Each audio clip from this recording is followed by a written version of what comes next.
کہ امریکہ یہ چاہتا ہے کہ میں گوادر کا نیول بیس جو ہے آپ مجھے اسے لیز پہ دے دیں، میں اسے استعمال کرنا چاہتا ہوں۔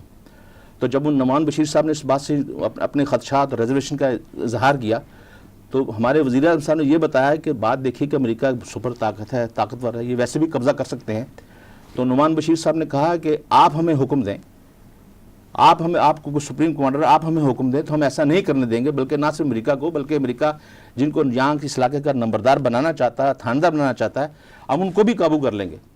اب یہ تمام چیزیں آپ کے سامنے ہیں، یہ پالیسی آپ کے سامنے ہے کہ باقاعدہ طور پہ ان لوگوں کو جو NRO کے تحت درآمد کیے گئے ہیں، ان کو کس مقصد کے لیے یہاں لایا گیا ہے، اس ایجنڈے کی تکمیل کے لیے ان کو استعمال کیا جا رہا ہے۔ ان کا ایجنڈا کیا ہے؟ یہ پاکستان کے اندر کس قدر خطرناک اور خوفناک ایجنڈا لے کے آئے ہیں، پاکستان کے مستقبل کے بارے میں کیا باتیں ہو رہی ہیں۔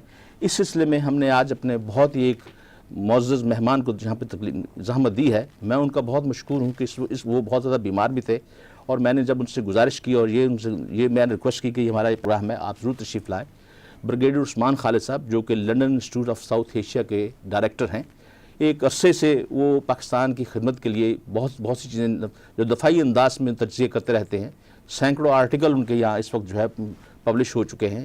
اس انسٹیٹیوٹ کے تحت وہ لابنگ کا ایک سسٹم شروع کر رکھا ہے، سیمینار کیے جاتے ہیں، اس پہ لیزا کی جو باقاعدہ طور پہ کتابیں شائع ہو رہی ہیں، وہ اس بات پہ بتایا جا رہا ہے کہ ساؤتھ ایشیا کے اندر امریکہ کے کیا پلان ہیں، بھارت کیا چاہتا ہے، اور یہاں تک اب تو یہ بات بھی سننے میں آئی ہے اور باقاعدہ طور پہ یہ فلمیں آن لائن آ گئی ہیں کہ اس وقت جو CIA ہے وہ امریکہ بھارت کی را اور اسرائیل کی موساد میں سے ٹیک اوور کر لیا ہوا ہے، اور تمام جتنی بھی کارروائی ہو رہی ہے ان کی مرضی سے ہو رہی ہے، اور امریکہ کی اپنی جو انتظامیہ ہے جس کے ہیڈ اوباما ہیں وہ خود پریشان ہے کہ ان حالات میں کیا کیا جائے۔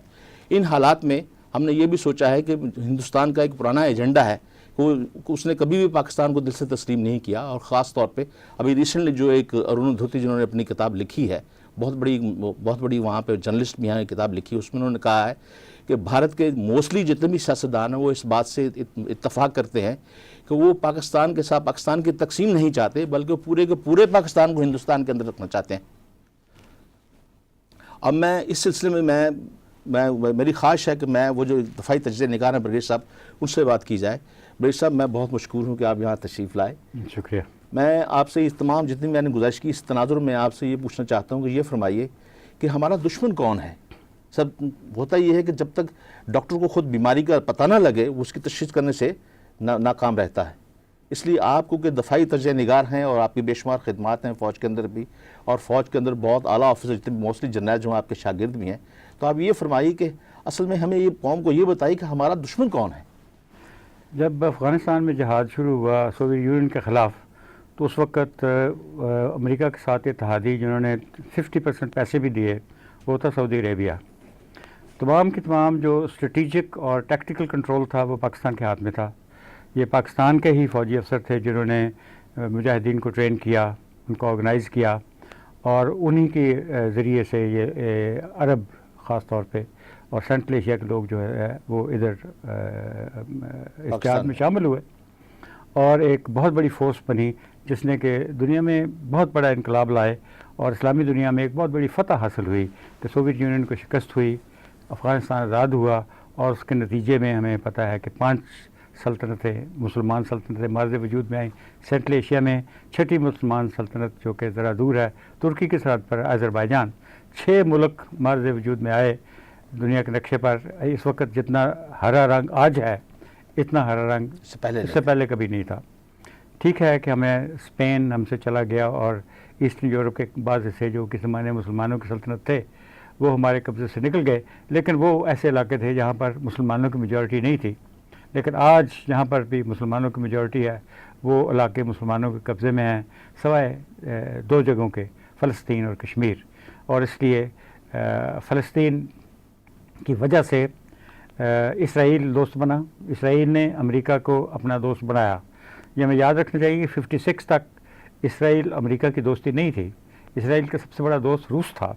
56 میں جب 3 ملکوں نے انویڈ کیا، فرانس، برطانیہ اور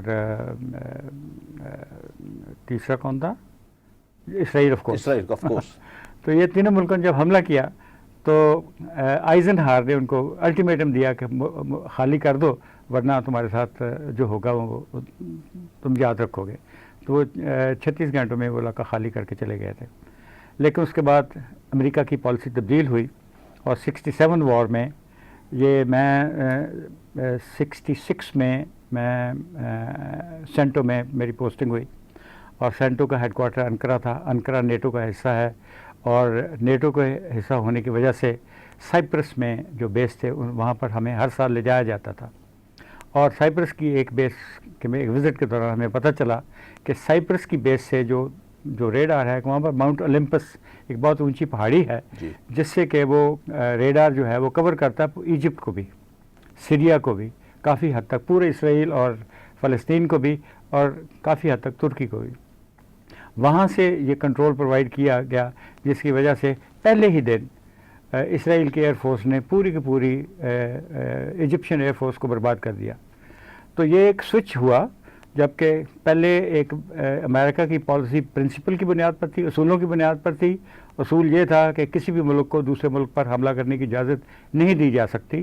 ہر ملک کی آزادی اور اس کی سرحدیں جو ہے وہ سیکروسنٹ ہیں اور ان کو پروٹیکٹ کرنے کا حق ہے, اور ان کو اگر وہ پروٹیکٹ نہ کر سکیں تو یونائٹڈ نیشنز ان کی مدد کے لیے آئے گی اور ان کو پروٹیکٹ کرنے میں مدد کرے گی. 56 تک یہ تھا. 67 میں یہ پالیسی تبدیل ہوئی اور 67 میں یہ West Bank of Jordan, Sinai Peninsula ان سے واپس لے لیا گیا, انہوں نے فتح کر لیا یہودیوں نے. پھر یہ میں باتیں اس لیے بتا رہا ہوں کیونکہ یہ ہمیں ہمیشہ سمجھتے ہیں کہ جیسے ہم بھارت کو ازلی دشمن کہتے ہیں, 1947 میں اور اس سے پہلے وہ اکھنڈ بھارت میں بلیو کرتا تھا, آج بھی اکھنڈ بھارت میں بلیو کرتا ہے. لیکن امریکہ کی تاریخ ایسی نہیں ہے کہ وہ ہمیشہ عربوں کا یا مسلمانوں کا دشمن رہا ہو. امریکہ کی 56 تک اس کی پالیسی جو تھی وہ مختلف تھی. اس کے بعد میرے نظر میں اور میرے خیال میں اور میرے تجربے میں یہ آیا ہے کہ بڑی کوشش کی گئی اسرائیل کی طرف سے کہ امریکہ کی پالیسی تبدیل کی جائے. تو امریکہ میں یہودیوں کی AIPC بنی, انہوں نے لابنگ کی, انہوں نے ان کی پارلیمنٹ کو انفلٹریٹ کیا, ان کے فائنینشیل کنٹرول حاصل کیا اس ملک کے اوپر, انہوں نے پریس کو کنٹرول کیا, اور اس کی ان سب کی بنیاد کے اوپر ابھی انہوں نے امریکہ کی پالیسی کو تبدیل کر دیا. یہاں تک کہ ابھی کہا جاتا ہے کہ اسرائیل ان کی 52nd اسٹیٹ ہے, بلکہ یہ کہا جائے کہ یہ اسرائیل کی پالیسی ہی امریکہ میں چلائی جاتی ہے, یہ نہیں کہ امریکہ کی پالیسی پر اسرائیل عمل کرتا ہے. لہذا یہ ایک بہت بڑی کامیابی تھی یہودیوں کی کہ انہوں نے ایک ملک کو, جو کہ ان کا اس وقت دنیا کا بڑا ملک تھا اس وقت بھی, اس کے ریئیکشن میں عرب جو تھے وہ روس کی طرف چلے گئے, کمیونزم کی طرف مائل ہوئے. اس کمیونزم کو اور روس کی طرف مائل ہونے کو نیوٹرلائز کرنے کے لیے یہ اسلامی تحریکیں چلیں, اور اس اسلامی تحریکوں کو پھر یہودیوں نے اس کو بھی پر قبضہ کر لیا. ابھی یہ بڑی عجیب و غریب بات ہے کہ یہ 1973 کے بعد یہ جو دنیا اسلام میں اسلامی تحریکیں جو ہیں یہ اپنے ہی ملکوں کی حکومتوں کو ڈیسٹیبلائز کرنے میں مشغول ہو گئی.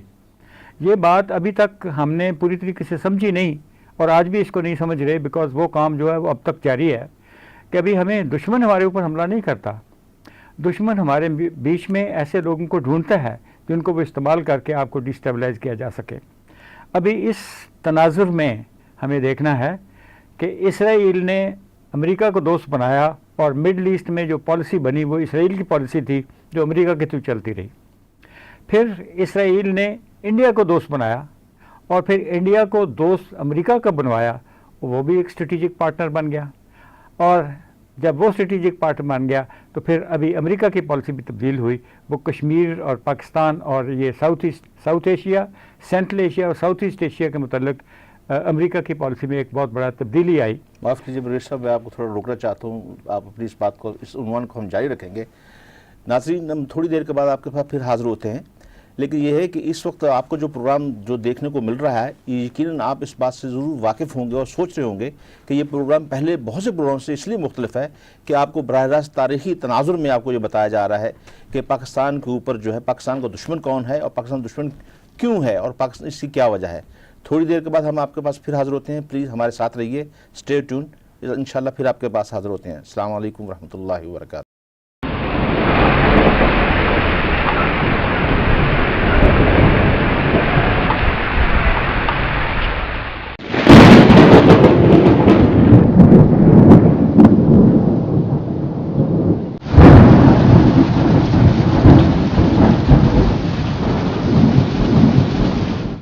دوبارہ حاضر ہیں. آپ اس سے پہلے بریک سے جانے سے پہلے برگیش صاحب سے ہم نے سوال کیا تھا کہ ہمیں اس بات بتایا جائے کہ پاکستان کا اصل دشمن کون ہے اور اس دشمنی کی وجوہات کیا ہیں.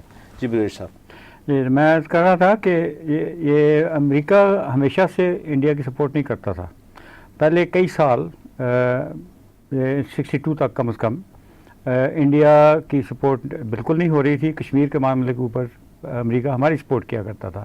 یہ علیحدہ بات ہے کہ وہ حل نہیں ہو سکا مسئلہ, لیکن امریکہ کی سپورٹ سے سارے مسئلے حل نہیں ہوا کرتے, یہ بھی ہمیں بتانا چاہیے. لیکن 62 کے بعد جب چائنا کی لڑائی ہوئی انڈیا کے ساتھ, تو اس کے بعد ایک امریکہ نے انفلوئنس اپنا بڑھانے کی کوشش کی کیونکہ موقع مل گیا اور انہوں نے انڈیا کو دوست بنا لیا. پھر ابھی ریسنٹلی جب یہودی بھی ان کے ساتھ ملے, اسرائیل بھی ان کے ساتھ ہوا, تو ایک اسٹریٹجک پارٹنرشپ بن گئی.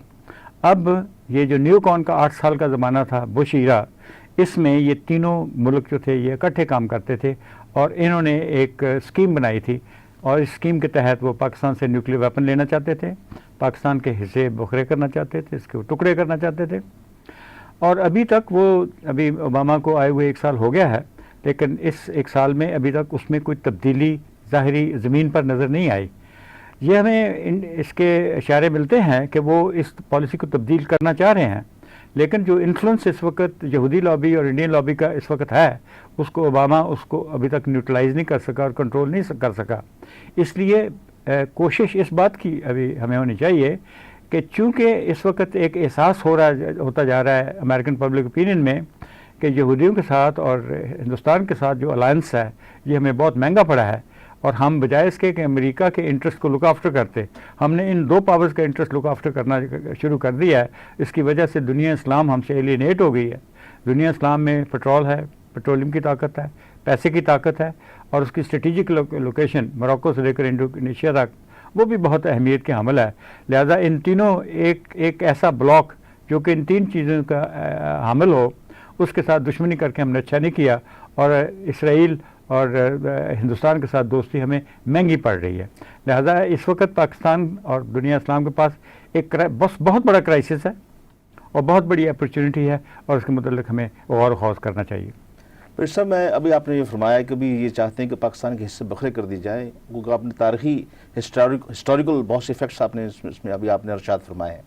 تو میں بھی ایک تاریخی لحاظ سے آپ کے سامنے ایک سوال رکھنا چاہتا ہوں. اگر آپ کو یاد ہو کہ یہ نیو ورلڈ آرڈر جو بدنام زمانہ یہ جو لفظ ہے, یہ سب سے پہلے عالمی جنگ سے پہلے, آپ کو یاد ہوگا کہ عالمی جنگ سے پہلے بھی یہ نیو ورلڈ آرڈر آیا تھا, اور اس پہلی عالمگیر جنگ کا جو ذمہ دار تھا وہ بھی جرمنی تھا.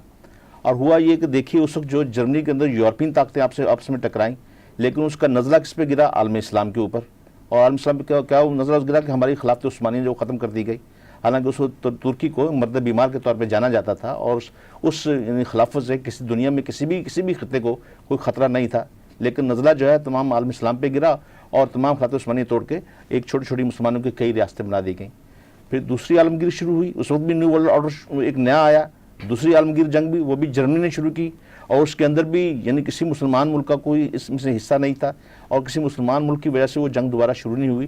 بلکہ ہوا یہ کہ دوسری جو عالمگیر جنگ تھی اس کے اندر اتحادیوں کی, تو مسلمان نے عالم اسلام نے بہت اس کی حمایت بھی کی, اور باقاعدہ طور پہ اپنے مسلمان لوگوں نے اس کی جنگ بھی کی اتحادیوں کے لیے. لیکن نزلہ پھر عالم اسلام پہ گرا, اور نزلہ اسلام پہ کیا گرا کہ آپ عربوں کے بالکل دل کے اندر فلسطین کو تبدیل کر کے اسرائیل بنا دیا گیا. اور اسی وقت اسرائیل اس لیے بنایا گیا کہ اس وقت جو ایک صہیونی طاقتیں تھیں, انہوں نے یورپ کو اس بات سے آگاہ کیا کہ یہ وسائل سے مالا مال ملک ہیں, ان پہ قبضہ کرنا بہت ضروری ہے. اس وقت یہ قبضہ نہیں ہو سکتا, اور آپ اس علاقے کو اس وقت کنٹرول نہیں کر سکتے جب تک جو ہے یہاں پہ اسرائیل کی اسٹیٹ نہ بنا دی جائے.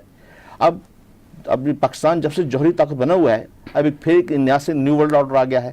اگر آپ کو یاد ہو, اور آپ کے جریدے نے اور آپ نے آج سے کئی سال پہلے وہ کرنل رالف پیٹر کا وہ ایک مجوزہ نقشہ بھی شائع کیا تھا جس میں پاکستان کے حصے بکھرے کرنے کی بات کی گئی تھی. بلکہ صرف پاکستان نہیں, عالم اسلام کے بہت سے ملکوں کو ری ڈرا کر کے دکھایا انہوں نے. تو آپ نے کیونکہ پاکستان کے حصے بکھرے کرنے کی سازش کا ذکر کیا ہے, تو کیا اس جو تاریخی باتیں میں نے آپ سے عرض کی ہیں کہ ایک نیا ورلڈ آرڈر پھر ہمارے تعاقب میں ہے, تو آپ اس حوالے سے کچھ بتائیں گے کہ بھی یہ پاکستان کے حصے بکھرے کرنے میں ان کا مقصود کیا ہے؟ یہ فرسٹ ورلڈ وار سے پہلے ایک کتاب نکلی تھی جو آج کل کئی دفعہ ری پبلش ہوئی ہے, اور یہودی کہتے ہیں ہم نے نہیں لکھی,